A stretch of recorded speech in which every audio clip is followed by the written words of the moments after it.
गांधी मुफ्ती अब्दुल्ला परिवार पर बिफरे गृह मंत्री। तीनों परिवारों पर 42,000 लोगों की हत्या का आरोप। 67 सालों तक जम्मू कश्मीर की बर्बादी का बताया कारण।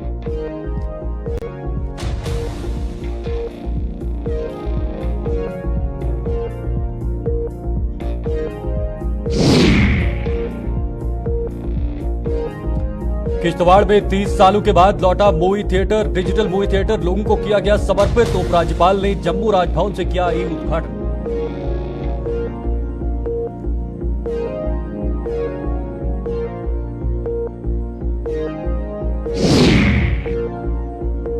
भीषण गर्मी में बिजली पानी के लिए मचा हाहाकार। बिजली पानी की कटौती छुड़ा रही लोगों के पसीने। जम्मू सहित संभाग के अन्य जिलों में बिफरे लोग।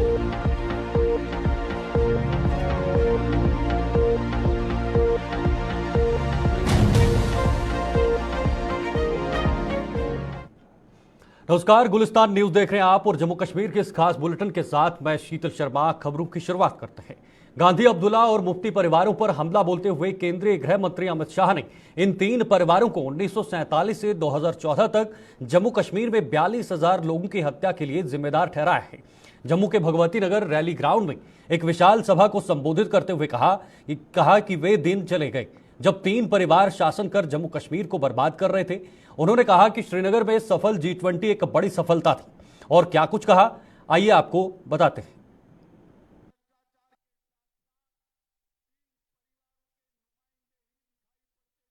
पहले तीन परिवारों के भ्रष्टाचार के साथ साथ तीन परिवारों के नुमाइंदे ही दिखाई पड़ते थे। अब 32,000 नवनिर्वाचित पंच, सरपंच, तहसील पंचायत, जिला पंचायत के सदस्य हैं जो जम्मू कश्मीर को आगे ले जा रहे हैं। और मित्रों, मेडिकल कॉलेज 70 साल में 4 बनाए। मोदी जी ने 9 साल में 9 नए मेडिकल कॉलेज बनाए और 15 नर्सिंग कॉलेज बनाए हैं। पहले 500 मेडिकल सीटें थी, अब 600 MBBS की सीटें जोड़ दी गई है। और डिग्री कॉलेज और इंजीनियरिंग कॉलेज 96 थे, अब 147 है। IIT और IIM जम्मू को देने का काम किया गया है। ढेर सारे विकास के काम हुए हैं, मगर इन लोगों को विरोध की ही राजनीति करनी है। मित्रों, आज 23 तारीख को एक फोटो सेशन चल रहा है। सारे विपक्ष के नेता एक मंच पर इकट्ठा हो रहे हैं और संदेश देना चाहते हैं कि हम भारतीय जनता पार्टी को, NDA को और मोदी जी को चैलेंज करेंगे। मैं सारे विपक्ष के नेताओं को एक कहना चाहता हूं, कितने भी हाथ मिला दो, आपकी एकता कभी संभव नहीं है। और हो भी गई तो कितने भी इकट्ठा होकर जनता के सामने आ जाइए। 2024 में 300 से ज्यादा सीटों के साथ नरेंद्र मोदी जी का प्रधानमंत्री बनना तय। मित्रों, इन लोगों ने तमाशा देख कर किया है। 3 दिन से प्रधानमंत्री जी अमेरिका के दौरे पर हैं। आज बहुत समय के बाद भारत को, अमेरिका ने भारत के प्रधानमंत्री जी को स्टेट गेस्ट का ऑनर दिया है। और जिस प्रकार का सम्मान अमेरिका में प्रधानमंत्री जी को मिला है, ये न भूतो न भविष्यति है। आज जम्मू पहुंचे केंद्रीय गृह मंत्री अमित शाह ने शहर के मजीन इलाके में स्थित तिरुपति बालाजी मंदिर में भी शीश नवाया है। गृह मंत्री अमित शाह उपराज्यपाल मनोज सिन्हा के साथ तिरुपति बालाजी मंदिर पहुंचे और वहां पूजा अर्चना कर धर्म के प्रति अपनी आस्था निभाई।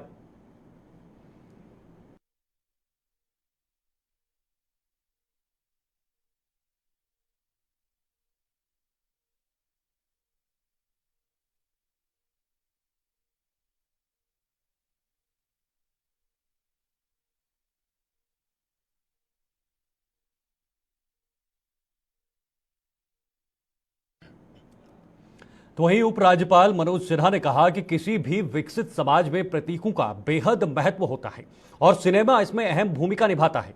सिनेमा सिर्फ समाज की व्यवस्था, उसकी संस्कृति का दर्पण एवं प्रतीक ही नहीं बल्कि नागरिकों के विकास का भी एक अटूट अंग है।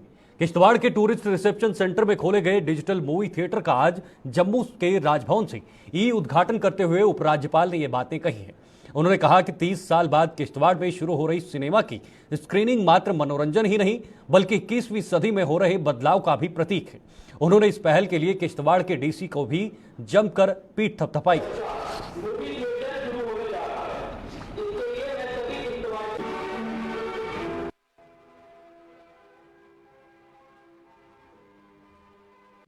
बाद किश्तवाड़ में मूवी थिएटर की शुरुआत मैं कर सकता हूं कि एक नए युग की शुरुआत है किश्तवाड़ के लिए। ये सभी नागरिकों और खासकर युवा पीढ़ी के सपनों की, आकांक्षाओं की पूर्णता का भी प्रतीक होगा।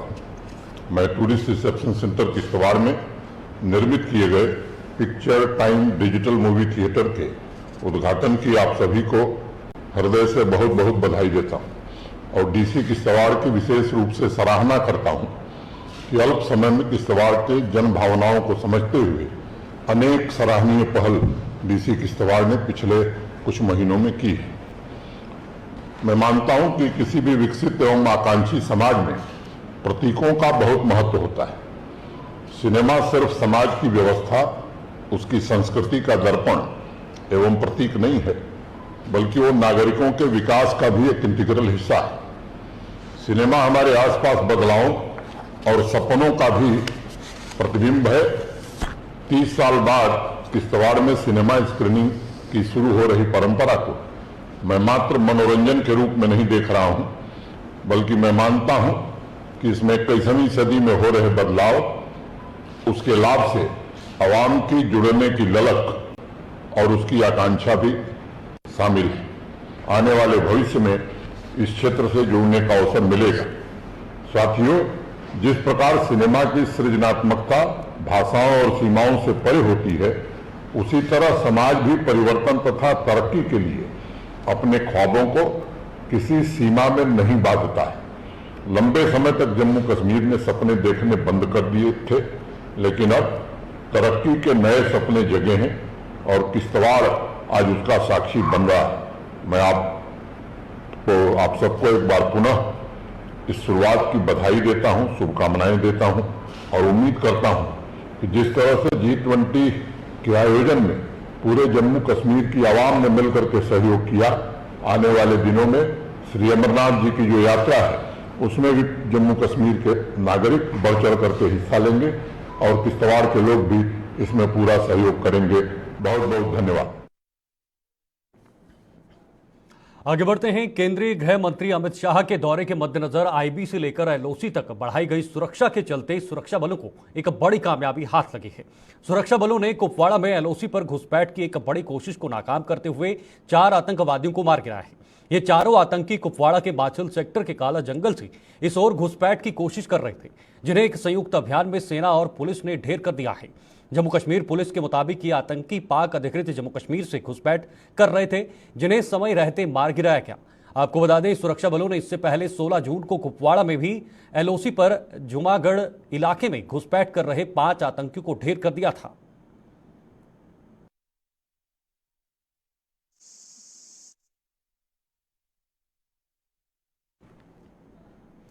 तो वहीं जम्मू व सूबे के अन्य जिलों में इन दिनों पड़ रही भीषण गर्मी के चलते बिजली और पानी के लिए हाहाकार मचा हुआ है। जम्मू के साथ सटे बिश्नाह में इन दिनों जहां बिजली के कट लोगों के पसीने छुड़ा रहे हैं, वहीं आरएसपुरा में बिजली कटौती के कारण पानी की सप्लाई भी बाधित हो रही है, जिससे गुस्साए लोगों ने आज एसडीएम कार्यालय के बाहर प्रदर्शन किया। दूसरी ओर उधमपुर में भी बिजली की अघोषित कटौती लोगों के लिए मुसीबत बन गई है, जिन्होंने आज प्रदर्शन कर प्रशासन के खिलाफ अपनी भड़ास निकाली है।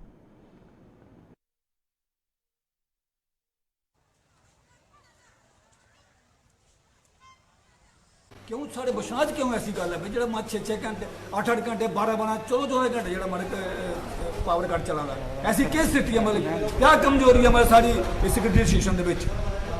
मैं ये पूछना चाहना इतने मुलाजम बैठे ने थोड़े थ्रू मैं पूछना क्या कमी है दसो।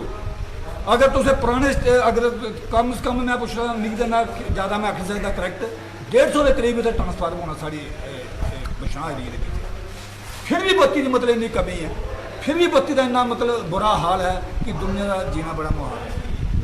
अगर इन्हें नवा ट्रांसफार्मर लाया है, अगर जहाँ तो ट्रांसफार्मर उन्हें यूज नहीं करा दे, जहाँ जिन्हें प्लान बनाया साढ़े जिन्हें डॉक्टर साहब ने कहे उन्हें प्लान बनाया पहले उन्हें ये सर्वे से नहीं किया पर पब्लिक किन्नी है तो इन्हें मतलब किन्नी कैपेसिटी है जो ट्रांसफार्मर बड़ा होना चाहिए जिहदे कन्नै इस पब्लिक की जी मतलब पूरी कैपेसिटी पूरी कर सके। जहाँ तो उनकी कमी है तो जहाँ ट्रांसफार्मर से जहाँ मैं लगता कि जो नवा लादा वो उन्हें चालू नहीं किया। कल से ही नया curtailment schedule chief engineer office से इशू हुआ है, जिसके अंदर 3 घंटे मिनिमम कर्टेलमेंट रखी है इन्होंने। ठीक है, उसके अलावा एज पर अवेलेबिलिटी यहाँ SLDC वाले कट करवाएंगे, तो मतलब मैक्सिमम 5-6 घंटे तक कट जाएगा। तो ये एक्चुअली समर सीजन में होता ही है, पावर की शॉर्टेज रहती है, डिमांड ज़्यादा होती है, जिसकी वजह से थोड़ा इनको लोड शेडिंग करनी पड़ती है। तो सर आप लोगों को क्या मैसेज देना चाहेंगे बिजली के बारे में? लोगों को यही मैसेज है, यही अपील है कि अपना जो घरों का लोड है, अगर पंप सेट की बात भी करते हैं, जहाँ जो भी हमारे इंस्टॉलेशन है वहाँ पे अपना रिस्ट्रिक्टेड लोड चलाएं, जो ज़रूरी है वो चलाएं। क्योंकि जब हम जैसे हम अपने घर की बात करते हैं सपोज, तो हमें कोशिश करनी चाहिए कि अगर हमारे घर में 2 AC लगे हुए हैं तो हम एट ए टाइम एक ही चलाएं, सो दैट के बाकी वाले लोगों को भी बिजली मुहैया हो सके। तो मेरी यही अपील रहेगी कि भाई जो हीटिंग लोड लोग चलाते हैं, जो चोरी कभी हो जाता है हीटिंग करते हैं, तो वो उस पर थोड़ा सा अपना रोक लगाएं और जितना भी अपना घर का लोड है उसको थोड़ा रिस्ट्रिक्ट करके चलाएं, जुडिशियस यूज करें, तो पावर कंटेबिलिटी जो बन सकती है। अपनी मन मर्जी चलाई हुई है यहाँ पे, जब उनका मन करता है, रात को 12 बजे मन करता है 12 बजे वो कट कर देते हैं, 2 बजे करता है 2 बजे करता है। कई महीनों से लग रहा भारी जाम लोगों के लिए जी का जंजाल बन चुका है। डोडा प्रशासन हालांकि यातायात व्यवस्था में सुधार के लिए कई कदम उठाने के दावे कर रहा है, लेकिन सच्चाई इससे कोसों दूर है। इस मार्ग पर घंटों जाम में फंसे रहने के कारण लोग हलकान हो रहे हैं, लेकिन इसके बावजूद न तो प्रशासन और न ही ट्रैफिक पुलिस इसकी ओर कोई ध्यान दे रही है। आखिर क्या है इसकी वजह, इस पर जानकारी दे रहे हैं डोडा से हमारे संवाददाता वसीम गट्टू।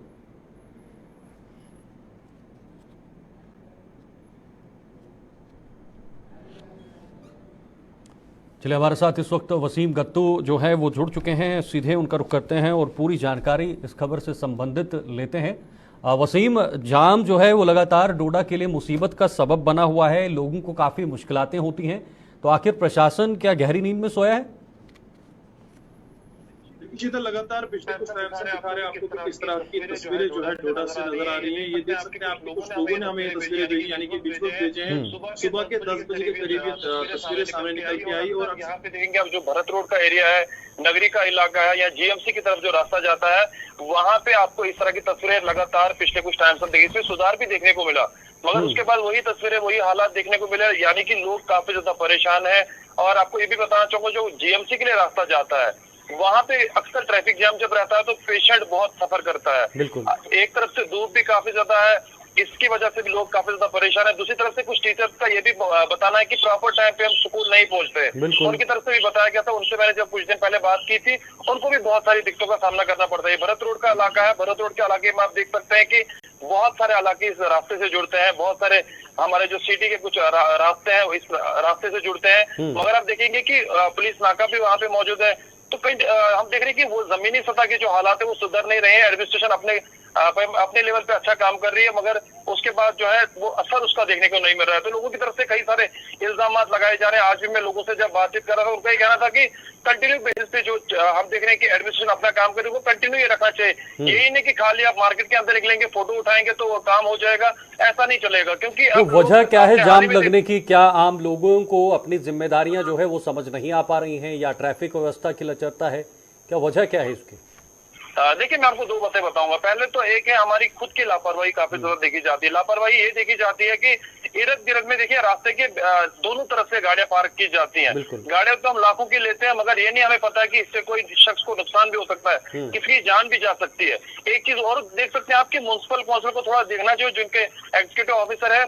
अक्सर ये देखा जाता है कि ट्रैफिक जैम की ये वजह रहती है कि रास्ते में कंस्ट्रक्शन का मटेरियल डाला जाता है, ये भी एक बहुत बड़ा कारण बनता है। तो उन लोगों के ऊपर फाइन करना चाहिए जो लोग वहाँ पे गाड़ियां पार्क करते हैं, जो लोग वहाँ पे कंस्ट्रक्शन मटेरियल लाते हैं, उन पे कड़ी से कड़ी कार्रवाई होनी चाहिए। और ये तस्वीरें आपको सिर्फ यहाँ की नहीं देखने को मिलेगी, आप अगर डिग्री कॉलेज के बाहर जाएंगे वहाँ की तस्वीरें इससे थोड़ा हटके, यानी कि बहुत वहाँ पे ट्रैफिक जैम होता है, लगातार होता है। और एडमिनिस्ट्रेशन को भी ये चीज पता है, क्योंकि ये सारी चीजें मॉनिटर कर रहे हैं, मगर इससे असर क्यों नहीं हो रहा है ये वही जानते हैं कि क्यों नहीं इससे असर कर उनकी तरफ से हो रहा है? बिल्कुल ट्रैफिक वसीम, विभाग को इसमें भी जो देखना चाहिए। सड़कों की तंगी है, जो कम सड़कें हैं, वो भी जिम्मेदार हो सकती हैं, क्योंकि सड़कों का चौड़ीकरण होगा तो जाम लगने की कम स्थिति बनेगी। देखिए कुछ टाइम पहले जो है डेपुटेशन डिप्टी कमिश्नर और यहाँ की जो ट्रैफिक विभाग है उनके पास गया था। डिग्री कॉलेज का जो भी एरिया है वहाँ पे अक्सर ट्रैफिक जैम रहता है। उसके बाद ये भरोसा उन लोगों को दिया गया था कि ट्रैफिक जैम अब यहाँ पे आपको नहीं मिलेगा। और अक्सर आप देखेंगे वहीं से ट्रैफिक जैम की शुरुआत होती है और पूरा नगरी का इलाका है, भरत रोड का इलाका है, डोडा, जितना भी सिटी में ट्रैफिक जैम अगर लगता है तो दो ही रास्तों पे सबसे ज्यादा लगता है, एक भरत रोड पे लगता है और नगरी रास्ते पे लगता है। तो आप देख सकते हैं कि ट्रैफिक जैम में लोगों को कहीं ना कहीं काफी परेशानी आ रही है। हाल ही में एक स्टोरी आपने दिखाई थी जिसमें एक देखा था कि एक शख्स किस तरह से मौत में लड़ रहा था और दूसरी तरफ से वो जानना चाहता, वो बता रहा था कि मैं जीएमसी जाना चाहता हूँ मगर काफी अरसे से मैं ट्रैफिक जैम में हूँ। तो कहीं ना कहीं अपने आप में एक बहुत बड़ा सवाल है, एडमिनिस्ट्रेशन को देखना चाहिए अगर ट्रैफिक जैम लगता है क्या वजह है। और अक्सर शॉप्सकीपर का ये भी कहना होता है कि हमारी शॉप्स के बाहर जो है ट्रैफिक गाड़ियां जो है खड़ी कर देते हैं और हम जब उन लोगों को बोलते हैं कि आपने हमारी शॉप्स के बाहर क्यों गाड़ियां लगाई तो उसका जवाब हमें लड़ाई से मिलता है। तो पार्किंग की वहां पर व्यवस्था नहीं रखी गई है या पार्किंग है तो उसके अलावा भी लोग गैर जिम्मेदाराना काम करते हैं? देखिए यहाँ हम देख रहे हैं कि पार्किंग स्लॉट अलग अलग जगहों पे है। कुछ जो हमारी प्राइवेट पार्किंग है वो बंद हो गई, इसलिए बंद हो गई क्योंकि वहाँ पे कोई गाड़ी लगाने के लिए कोई राजी था ही नहीं। लोग चाहते हैं कि लोगों का। जी वसीम, आवाज सुन पा रहे हैं आप? महकमे उनको भी ये चीज ध्यान में रखनी होगी और जो भी वायलेशन करता है उस पर कानूनी कार्रवाई हो सकती है। जी ठीक है, बहुत बहुत शुक्रिया वसीम आपका तमाम जानकारी हम तक पहुंचाने के लिए। और तस्वीरें आप देख रहे हैं डोडा की, जहां पर जाम की इस कदर स्थिति बनी हुई है, लोगों को वहां से आवाजाही करने में दिक्कतें हो रही हैं। किसी को स्कूल जाना होता है तो देर हो जाती है, किसी को दफ्तर जाना होता है तो वहां भी देर हो जाती है। तो जाम से कहीं ना कहीं लोग जो हैं वो काफ़ी ज़्यादा तंग हो गए हैं। हालांकि प्रशासन इस पर संपूर्ण रूप से कदम या फिर हल निकालने की स्थिति में अभी तक नहीं दिखाई दे रहा है।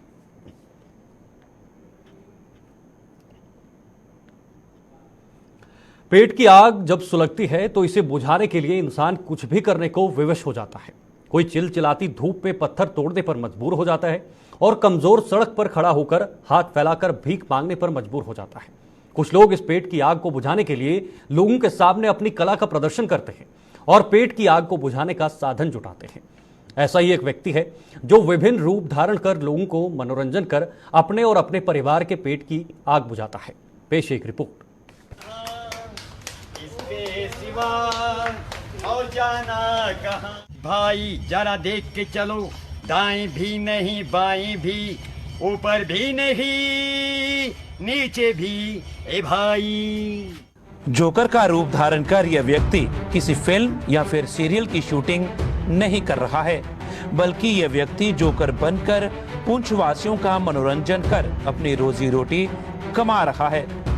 साल में कभी कभार ये व्यक्ति पुंछ के बाजार और गली गली में लोगों का मनोरंजन करता हुआ नजर आता है और लोग खुश होकर पैसे देकर इसकी कला की दाद देते हैं। जोकर का रूप धारण किए इस व्यक्ति की माने तो पिछली कई पीढ़ियों से उसका परिवार इसी तरह लोगों का मनोरंजन कर अपनी रोजी रोटी कमाते आए हैं। जोकर का रूप धारण करने वाले इस व्यक्ति का नाम बहरूपिया डब्बूराम है।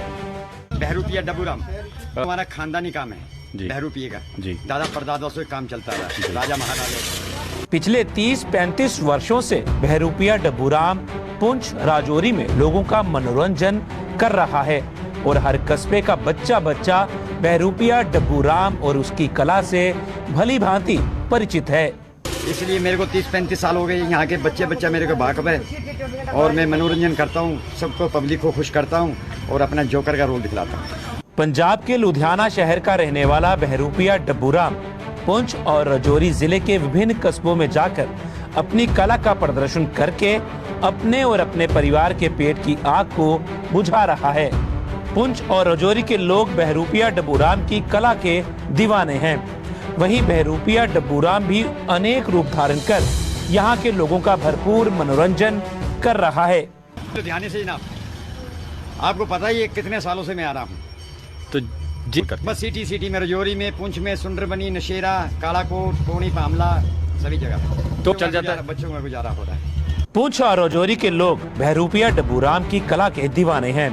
वहीं बहरूपिया डब्बूराम भी अनेक रूप धारण कर यहाँ के लोगों का भरपूर मनोरंजन कर रहा है।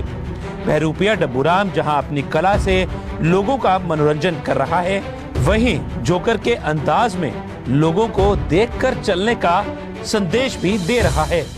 कि चलो दाएं भी नहीं बाएं भी ऊपर भी नहीं नीचे भी ए भाई। पुंछ से वीडियो जर्नलिस्ट सन्नी शर्मा के साथ अश्विनी चंदेल की रिपोर्ट। चलिए अब आगे बढ़ते हैं। पुंछ प्रशासन और Jammu Kashmir board of school education द्वारा पुंछ में कार्यक्रम का आयोजन किया गया, जिसमें डीसी पुंछ चौधरी मोहम्मद यासीन मुख्य रूप से शामिल हुए। इस दौरान उन्होंने हाल ही में 10 और 12वीं की बोर्ड परीक्षाओं के बेहतर प्रदर्शन करने वाली छात्राओं को सम्मानित किया। टॉपर्स को प्रशासन की ओर से लैपटॉप, मोबाइल, टैब, ट्रॉफी और सर्टिफिकेट प्रदान किए गए। इस अवसर पर मुख्य शिक्षा अधिकारी और समाज कल्याण अधिकारी भी मौजूद थे। सम्मानित होने वाली छात्राओं ने इस सम्मान के लिए प्रशासन का आभार व्यक्त किया है।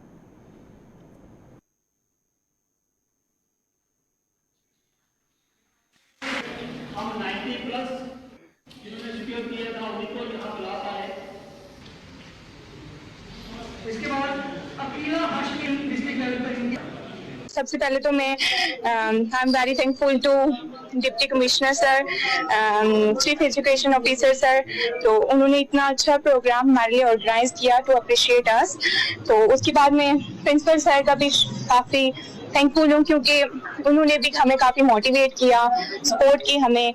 और कि जो बच्चे टॉपर हैं 10th क्लास और 12th क्लास में बच्चियाँ टॉपर हैं, तो उनको पहले स्टेट करने के लिए उन्होंने प्रोग्राम के लिए कहा था, तो हमने उनकी हिदायत पे, उनकी डायरेक्शंस पे है ये प्रोग्राम रखवाया आज। तो उसी के तहत हमने under the scheme Beti Bachao Beti Padhao, और उसमें ये क्लियर मैसेज दिया है सोसाइटी को कि जो लोग इस चीज़ को समझते हैं कि आज की डेट में कि बच्चियाँ कम होती हैं बच्चों से, लड़कों से जो लड़कियां कम होती हैं, तो उनको ये क्लियर मैसेज है कि अगर लड़कियों को अपॉर्चुनिटी मिलेगी तो वो लड़कों से भी ज़्यादा जो मेहनत करती हैं और ज़्यादा जो है अचीव कर सकती है। तो यही मैसेज सोसाइटी को था, और ये हमारी जो स्कीम है बेटी पढ़ाओ और बेटी बचाओ, उसके तहत हमने ये प्रोग्राम किया। भगवान राम के जीवन पर आधारित हिंदी फिल्म आदिपुरुष को लेकर देश के साथ साथ जम्मू में भी प्रदर्शनों का सिलसिला जारी है। इस फिल्म के विरोध में जम्मू में आज शिवसेना हिंदुस्तान की युवा इकाई ने प्रदर्शन कर सरकार से इस फिल्म पर प्रतिबंध लगाने की मांग की है। प्रदर्शन की अगुवाई कर रहे इकाई के अध्यक्ष गणेश चौधरी ने चेतावनी दी है कि अगर सरकार ने इस फिल्म पर जल्द प्रतिबंध नहीं लगाया तो शिवसेना हिंदुस्तान देश भर में उग्र प्रदर्शन करने को मजबूर हो जाएगी।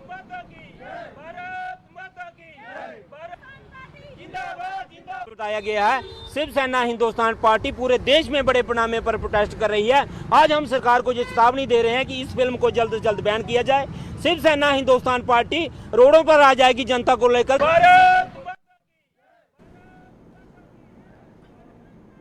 तो ही नियमित करने सहित अन्य मांगों को लेकर जल शक्ति विभाग के डेलीवेजरों का आंदोलन जारी है। आज भी अपनी मांगों को लेकर डेलीवेजरों ने जोरदार प्रदर्शन कर सरकार के खिलाफ नारेबाजी की है। प्रदर्शन की अगुवाई कर रहे डेलीवेजर यूनियन नेता राजेंद्र सिंह तारा ने सरकार पर निशाना साधते हुए कहा कि उन्हें प्रदर्शन करते हुए करीब 1 साल हो गया है, लेकिन सरकार के कानों पर जूं तक नहीं रेंग रही।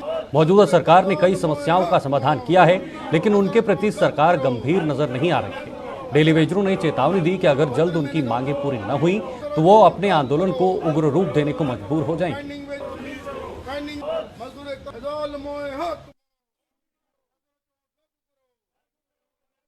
कह दिया कि ये अमित शाह जी का या बाकी लोगों का ये लास्ट दौरा नहीं है, आने वाले दिनों में माननीय प्रधानमंत्री जी भी आएंगे। अगर इस बार हमारे साथ कोई खेल हुआ या लॉलीपॉप ये साबित हुआ या लिंगरान की नीति हुई तो हम दोबारा प्रोटेस्ट करेंगे और ज़बरदस्त प्रोटेस्ट करेंगे। ये तारीख पे तारीख वाला मसला ना हो कि आज तारीख फिर कल तारीख, ये तारीख लास्ट हो और अगली जो तारीख हो उस तारीख में हमारे हक में फैसला हो। और हम ये उम्मीद कर सकते हैं कि आने वाली जुलाई महीने में हमारे हक में फैसला होगा। लागू करो।